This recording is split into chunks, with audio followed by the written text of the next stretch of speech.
Sarò brevissima. La questione è finita sulle pagine dei giornali e diciamo che noi ci siamo attivati prima di vedere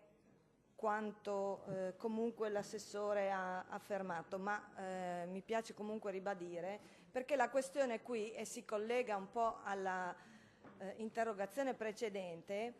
è che siamo un po' preoccupati perché l'andamento e l'andazzo che si è un po' visto in generale in Italia, non voglio dire specificatamente nella nostra regione, è quello di come dire, essere un po' poco attenti a quello che succede nell'ambito degli enti pubblici che erogano servizi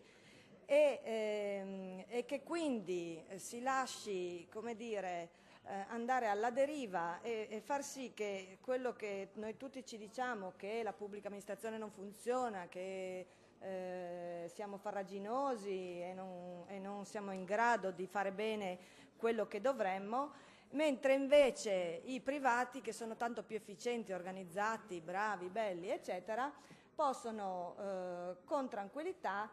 appropriarsi di quello che invece è il servizio pubblico. Allora, in questo caso noi siamo piuttosto preoccupati, visto gli andamenti degli ultimi bilanci, e vorremmo capire se la Regione intende avvallare questa modalità e accomodarsi sulle cose che vanno male senza intervenire e lasciare così campo libero ai privati per la gestione di servizi di pubblica utilità. Grazie, prego Assessore.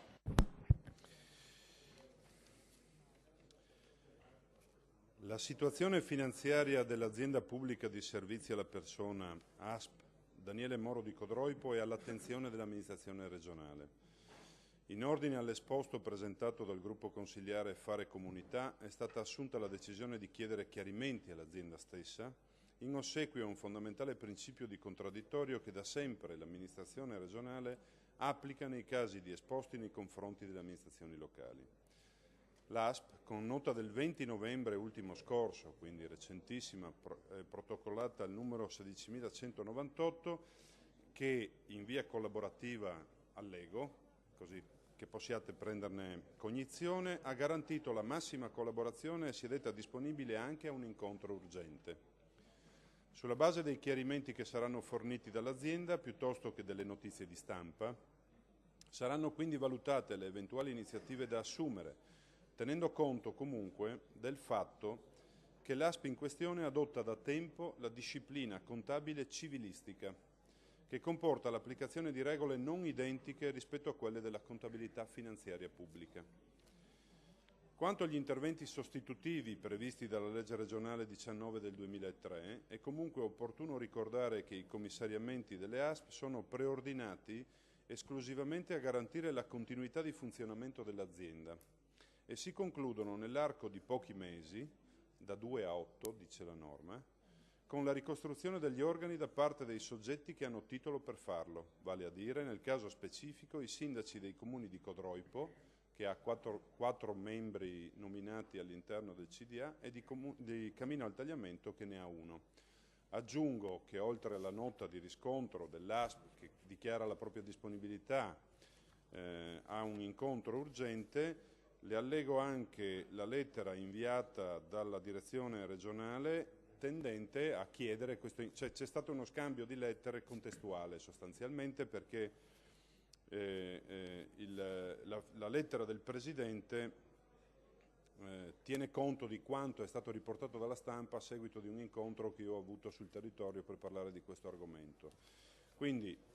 le procedure, diciamo, sono avviate, ci sarà questa fase di interlocuzione, di verifica reciproca, e dopodiché all'esito di questa verifica verranno assunti i provvedimenti possibili, laddove necessari, alla luce della normativa vigente. Grazie, prego consigliera Bianchi. Grazie. Devo dirmi soddisfatta della risposta, visto che appunto almeno alcune azioni interlocutorie sono state intraprese e speriamo che l'attenzione rimanga comunque alta sull'argomento.